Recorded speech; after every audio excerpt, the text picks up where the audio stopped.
Hey, this is Matt from Turnbuckle Bros, and we're Irish whipping into the Cardinals corner.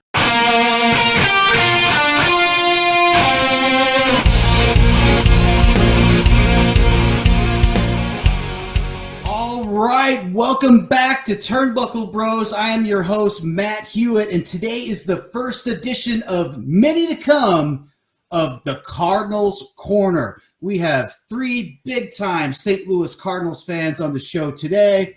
As always, with me is my brother, the blue chipper, the day tripper, the Lee May Ripper, Steve Mutsu, along with our maniacal Cardinals expert, Cardinals fan, Mike Holtzclaw. Welcome to the show, guys. How you doing, Matt?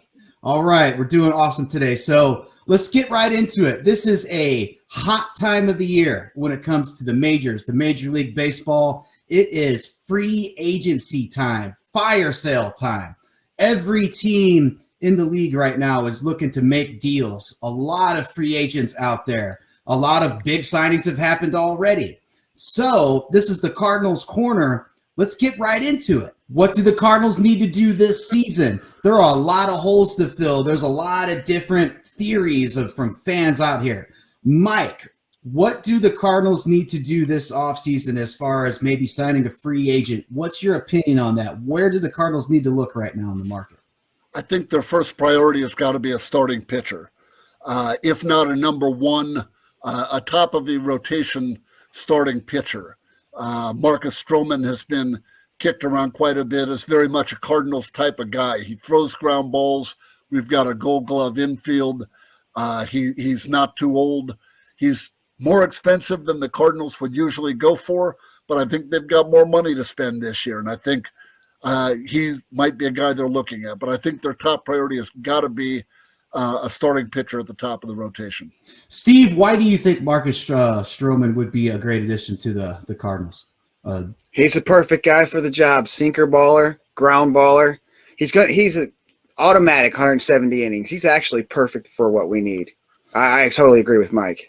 Yeah, I agree as well. But somebody who I would like to see them pick is obviously one of the bigger names on the market right now, and the hometown boy. Of course, I'm talking about Max Scherzer. What kind of impact could Max Scherzer make on the Cardinals this year or next year, Mike? He could have a huge impact. The whole question is going to be, what is the market for him? He is, I believe, 37 years old. And so he's more likely to get a short contract with a very high average salary. We were talking before about maybe 3 years, $105 million, which, again, is more than the Cardinals usually pay. But for a hometown guy, a future Hall of Famer who is still setting it on fire, man, I think they will be in play for him. And the question is going to be, the Dodgers, the Yankees, some of these other teams with the bigger pocketbooks, are the Cardinals going to be able to compete with them? Because as much as Max Scherzer would love to pitch in St. Louis, I'm not expecting much of a hometown discount. Steve, what does it take for the Cardinals and John Mozeliak to pick up a guy like Scherzer?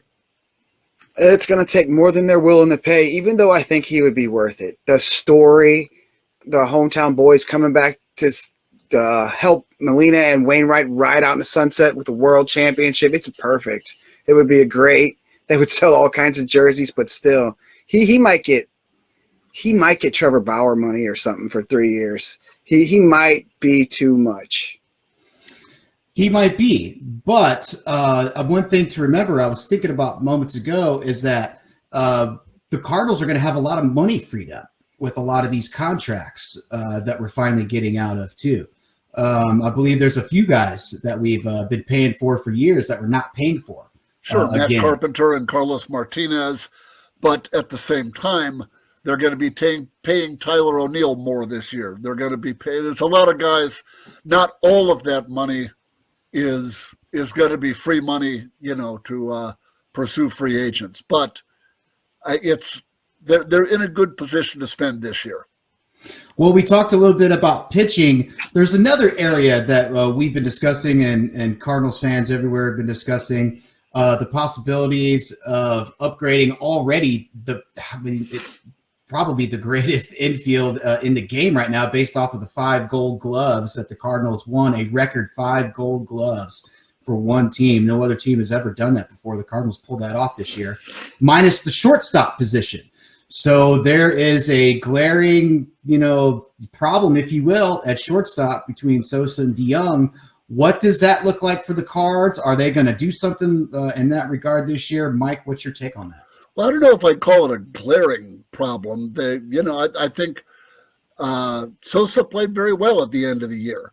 He did. Now, my concern is he played very well at the end of the year. For the most part, before that, he's a good player, not a great player. I think the Cardinals in recent years have had a tendency to buy into shortstops in particular who play well for a short period of time, and they say, hey, Aledmys Diaz is our shortstop going forward, or Pete Kozma is our shortstop going forward.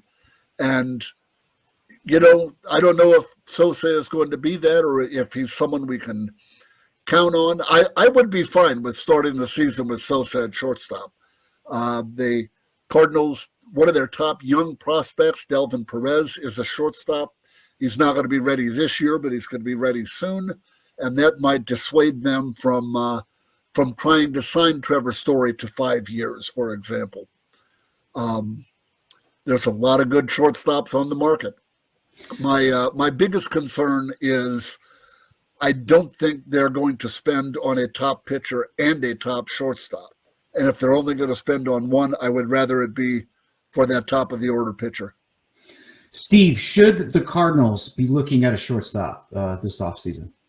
I'm pretty comfortable with what we have.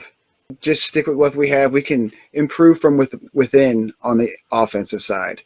With Yepez and Nolan Gorman, Edmund platoon at second, and Sosa, DeYoung platoon at shortstop. I think that's pretty productive infield. I think you could win a championship with that. Now, we're working on the assumption that there will be a universal designated hitter this year.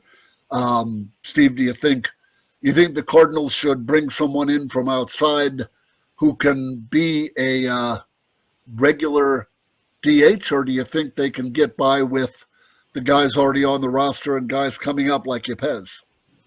I think they can get by with Lars Nootbaar and Yepez, but it wouldn't hurt to have like a Schwarber or Jock Peterson or something like that too. You would be really nice. You were talking before about Mark Canha. Yeah, I would really love to have him. He can play both corner outfield spots and he can spell first base when Goldschmidt needs a day off, and he can DH. He can hit both sides, lefties and right. He's a right-hander. Everybody wants a lefty, but that guy can hit right-handers just as good as he does against left-handers. So he's perfect. That brings up an interesting point to where, obviously we're losing a couple longtime Cardinals or have already lost them in Carlos Martinez and Matt Carpenter. The absence of Matt Carpenter on the bench, maybe that's a hole to be filled potentially for somebody who could, maybe even platoon as the DH role there. Because not to say that, Matt Carpenter's bat in recent years would be as missed, but that position on the roster, that guy who, comes off the bench, maybe a guy who could DH and fill that void that, Matt Carpenter's leaving. Are there any thoughts on that move there? Nolan Gorman. He's going to step right into that spot. Oh, I hope Gorman is a regular. Edmund he's an interesting player, but he presents some problems. He won the Gold Glove at second base. He was among the league leaders in stolen bases and doubles, but he's not a leadoff batter, which is where they have been playing him. And I think he might be more valuable as a guy who plays several different positions and gets 350 at bats rather than giving him 600 at bats at the top of the order. I would love to see Nolan Gorman come in and play well enough at spring to start the season as either the full-time second baseman or a platoon second baseman. And I actually did. I'm here in Norfolk, Virginia, AAA, and I did have the chance to see Gorman play second base for a week when Louisville came to Norfolk. And he he's learning the position. He was originally a third baseman, but he looked very natural. I mean, I'm not going to tell you he looked like a Gold Glover, but he moved well and he had good instincts. I think he could play second base at the major league level. That brings up another interesting point. The Cardinals, the famous farm system, the St. Louis Cardinals are known year after year as being one of the best teams of growing and fostering and drafting talent. Now, in terms of free agency and maybe pickups in the offseason before the 2022 season, is there anybody else that we're looking at, that we're paying attention to in maybe AAA or AA right now, that could maybe potentially fill these spots that we think are empty right now? Anybody else coming up besides Gorman and Yepez and these guys to pay attention to that could make an impact? Well, Jordan Walker is a young outfielder who looks very, very dynamic. He looks like he has a really good future. We'll see if that future begins now. He's awfully talented. The pitcher Matthew Liberatore, who he was the return on the trade that sent Randy Arozarena to Tampa. Arozarena, who just won the Rookie of the Year award, and a lot of St. Louis fans have been very upset watching everything that Randy Arozarena is doing in Tampa. Yeah, Liberatore looks like he's going to be awfully good. He's very young. He's left-handed. He's got a wicked curveball. I assume he will be in the majors at some point in 2022, hopefully in the rotation. And if he is the pitcher who they think he's going to be, that trade is going to look just fine. Steve, do you think we see Matthew Liberatore this year in 2022? Yeah, maybe I'll put this in this video right here. You should go to YouTube and watch Matthew Liberatore throw curveballs. It is unbelievable. And you should watch Walker take batting practice. Maybe I'll put that up in this video too. Those two guys are impressive. Walker shades of Mark McGwire, and that curveball from Liberatore, it's like a left-handed version of Wainwright. It is something to see. Mike, I'm going to ask you something else. We were talking about earlier. I'm going to piggyback to something to Tommy Edman. Tommy Edman shouldn't be in the leadoff spot for the Cards. Who should be? What does the Cardinals' offensive lineup potentially look like next season? Who should be hitting leadoff? Let's go from there. I don't know that they have anyone who is a traditional, natural leadoff batter. And if Dylan Carlson develops a little bit, he might be able to be in that role. But they don't really have anyone who you would look at. And that's one of the reasons that Edman ended up there. He's got speed, which you like to see in the leadoff spot, but the Cardinals don't have a real on-base machine who you would love to see getting out there on base ahead of Goldschmidt and O'Neill and Arenado. I agree, well, and I think he's in that spot too, because if you think for leadoff guys, it's definitely not going to be Harrison Bader. I think it is going to be Harrison Bader against left-handed pitching, right? For sure. I think that's going to happen 100%. Left-hand. I mean, Harrison Bader's hitting leadoff against left-handed pitching next year, and probably Dylan Carlson will hit leadoff against right-handed, unless the person we bring in, if you bring in Schwarber, he hit leadoff this year for the Red Sox, didn't he? Yes, he did. did. He could move right in there. If that's the kind of guy I think even Peterson hit leadoff for the Braves, didn't he? He might have. I'm not sure about that. I know Schwarber did. Then that's so if we're going to bring in somebody like that, yeah, okay by me. I really hope. I've liked Tyler O'Neill since they got him. That was another trade where the Cardinals sent Marco Gonzalez to Seattle, and he's been a real solid pitcher. And for several years, Cardinals fans saw Gonzalez pitching in Seattle and weren't seeing the return that we got.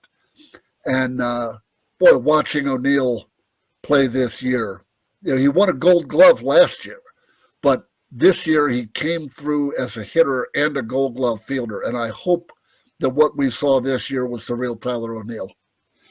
I mean, the fact that he's on the team and he's so young and his better years, years and years and years are ahead of him right now. So he kind of came out of nowhere and just kind of took the Cardinals by storm. So if he keeps doing what he's doing, that he's done the past two seasons, and you can see the growth. He's had a couple of great years, this one even better than the last. So I mean, and plus the speed, the glove in the outfield. I mean, the speed. The speed that is one thing he crazy. has going for him that the other big guys like him don't have, is he can just leg out a base hit and get out of a slump like that. He can accidentally get a base hit just from a little chopper. Yeah. So he doesn't have those prolonged slumps that maybe like Adam Dunn or somebody else like that may have had. He's so fast. Yeah, and plus he just crushes baseballs. I mean, the end of the year, he got into that groove and he's like, you know what, I'm just going to crush today. And he went out there and did it every day. What do you do, hit 10 homers or more in September to get 30? I mean, he was just on fire. And it was a nice feeling. At the end of the year, he would come up at a key point and you would feel really good about your chances. When he would hit a home run, it didn't seem to come out of the blue. You were expecting it. Yeah. That's a great feeling. And that was a great feeling team-wide. It almost seemed like everybody was doing so good at the end of the year. If that team plays 85% of what they played last year at the end, we're going to the playoffs. Well, speaking of which, a shocking thing happened during the playoffs this year, in which the Cardinals fired their manager, Mike Shildt. And we've got a new manager now, and it was kind of a shocking moment, really. Came out of nowhere. It was an unexpected move. Philosophical differences, of course, probably the real story will come out later on down the road, I'm sure. But during the playoffs, while playoffs are still going on, Cardinals fire Mike Shildt. We got a new manager. Mike, what do you think about it? Well, it was a very shocking move. A month earlier, it wouldn't have necessarily been shocking before that winning streak, because to be honest, the team seemed to me for much of the year to be sort of listless. They didn't seem to have a lot of direction. And I don't know what causes that, but it doesn't reflect well on the manager and the coaching staff and the preparation of the team.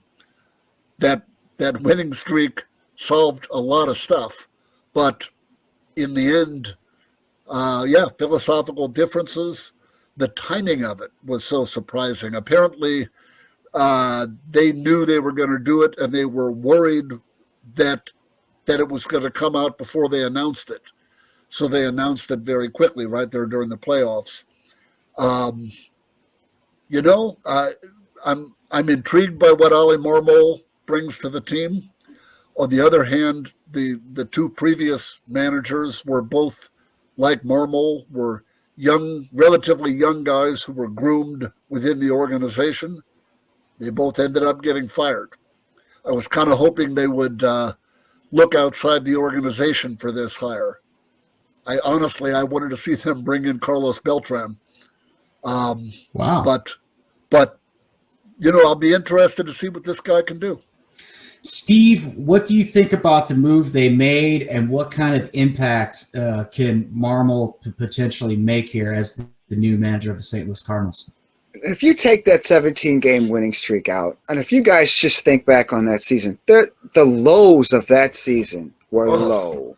When things were bad, they were as bad as any of us can remember. I mean, I don't even know if I'm like overstating that. It was bad at times last year. You know what? They had those games that Alex Reyes, those games that blew up in the ninth inning. I used the word traumatic, and I was not exaggerating. They had 3 or 4 losses that were traumatic. I had trouble coming back and watching the next day. Yes. Because it was just so stunning watching the implosion. It was awful. Yeah, there were some really bad times last year, and he just kept doing things like running Edman out at leadoff. And here's the big problem. If you're going to have a feud with your hitting coach, and this hitting coach is having this kind of organization-wide success, we have not had this kind – since I've been alive, the Cardinals have not had a minor league system of hitters like this. It's just everybody hit. If you cannot have a difference of an opinion. I don't know what happened. Maybe Shildt said him or me or something, but they picked Albert. They did not pick Shildt. He shouldn't have done that. True. Well, that brings up another interesting thing. I don't know if this deal has happened or not, but it's been rumored. Skip Schumacher, former Cardinal, coming back to be the bench coach of the Cardinals. Has this been made official yet? Because it's a hot I believe it. Yes, it has. It has. They just signed or announced Turner Ward as the assistant hitting coach, and said that completed the major league coaching staff. So Schumacher, who is very respected around the league and is sort of seen as a manager in waiting for somewhere, is the bench coach. And of course, he has a long history with the Cardinals. So I think it's a real good addition. I think it's a great addition too. I mean, I don't think there's a Cardinal fan out there who doesn't love Skip Schumacher, and it's just because he's a guy who fits the Cardinal way, and that phrase goes out, quite a bit, coming up through the system and whatnot. But you think about a guy, Cardinals baseball, the Cardinal way, the kind of player he was, classy guy, solid, gritty, dependable, there every day, gamer, and a guy who you could tell really understands and knows the game.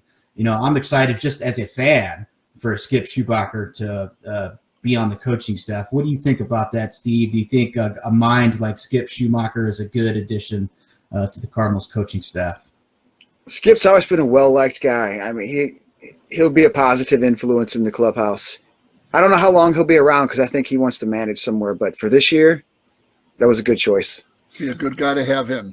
Yep. One last thing. I mean, we're in the off season here. There's definitely more Cardinals Corner videos to come. Much more. We're going to be doing these often, especially through the off season leading up to the next season in 2022. Any deals that are made, late breaking news.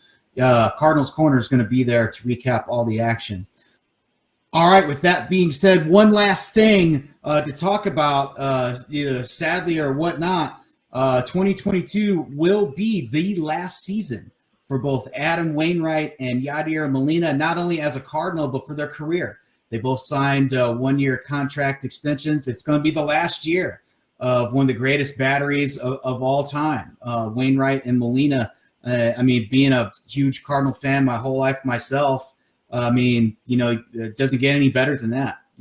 Wainwright and Wainos, the impact that they've had on the team, championships, leaderships, the class players, Wainos, Gold Glove, Platinum Glove, leader of the team, future coach, future manager, definitely someday.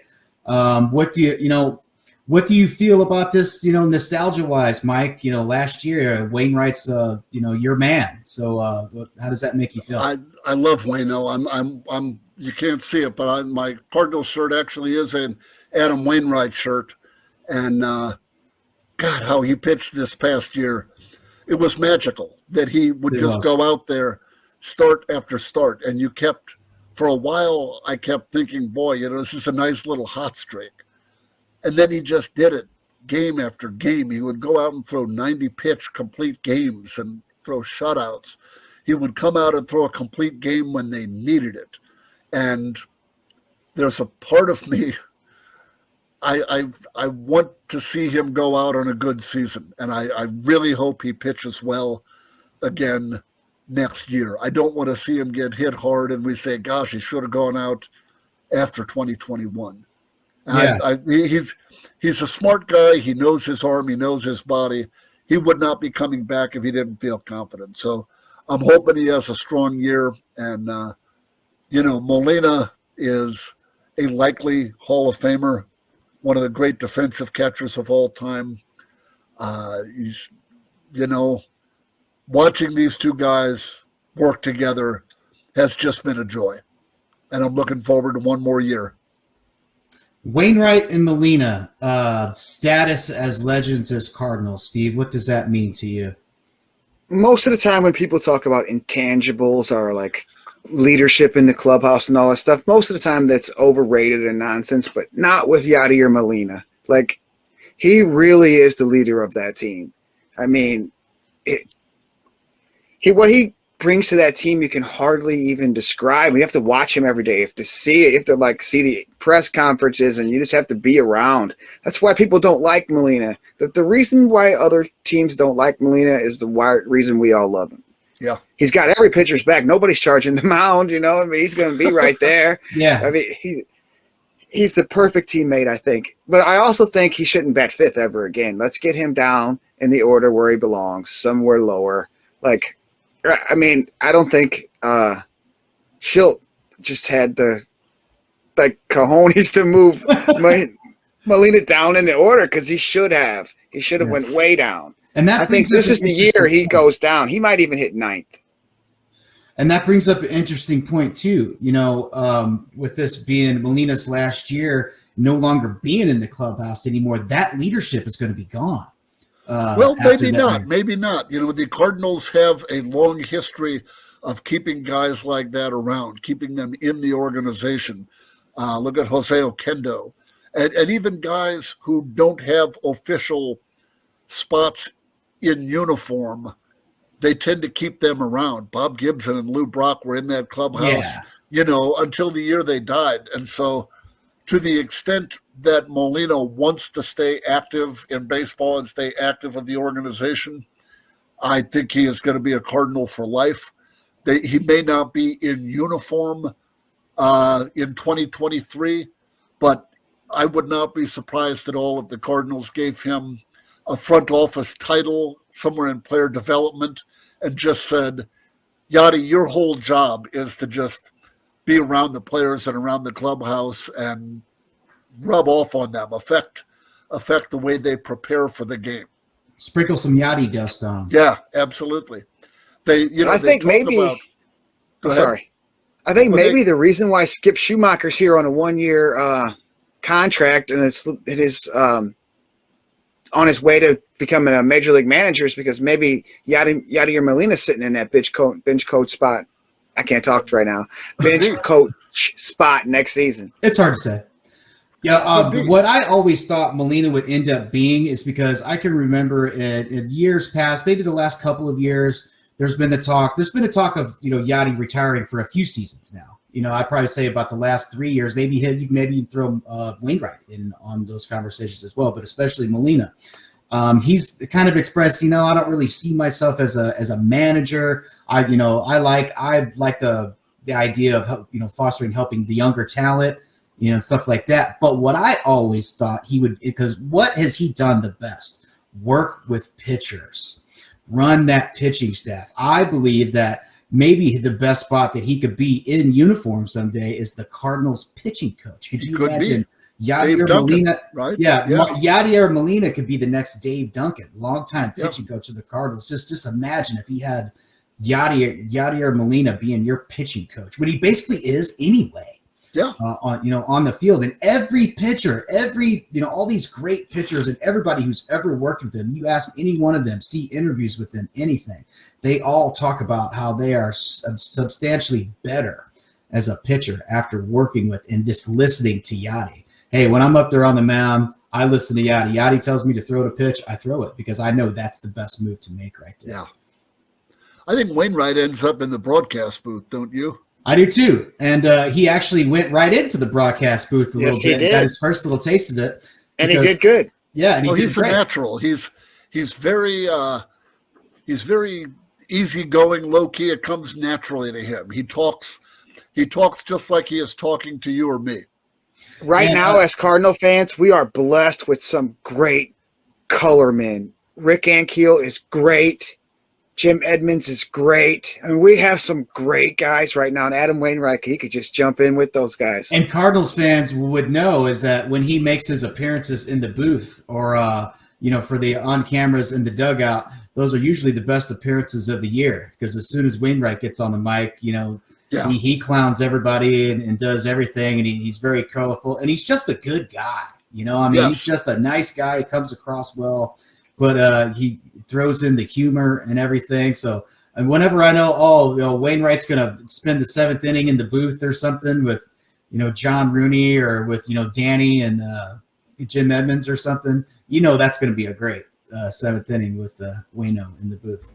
So I think that's a good start, a good wrap up, a good thing to end with for Cardinals Corner episode 1. Many more of these to come. Please subscribe to the channel right now. Smash that notifications tab. Get all the latest news from Turnbuckle Bros. We're going to be talking so much baseball, sports, entertainment, music, wrestling, you name it, to come. So for Mike Holtzclaw and Steve Mutsu, this is a wrap for the first ever Cardinals Corner here on Turnbuckle Bros.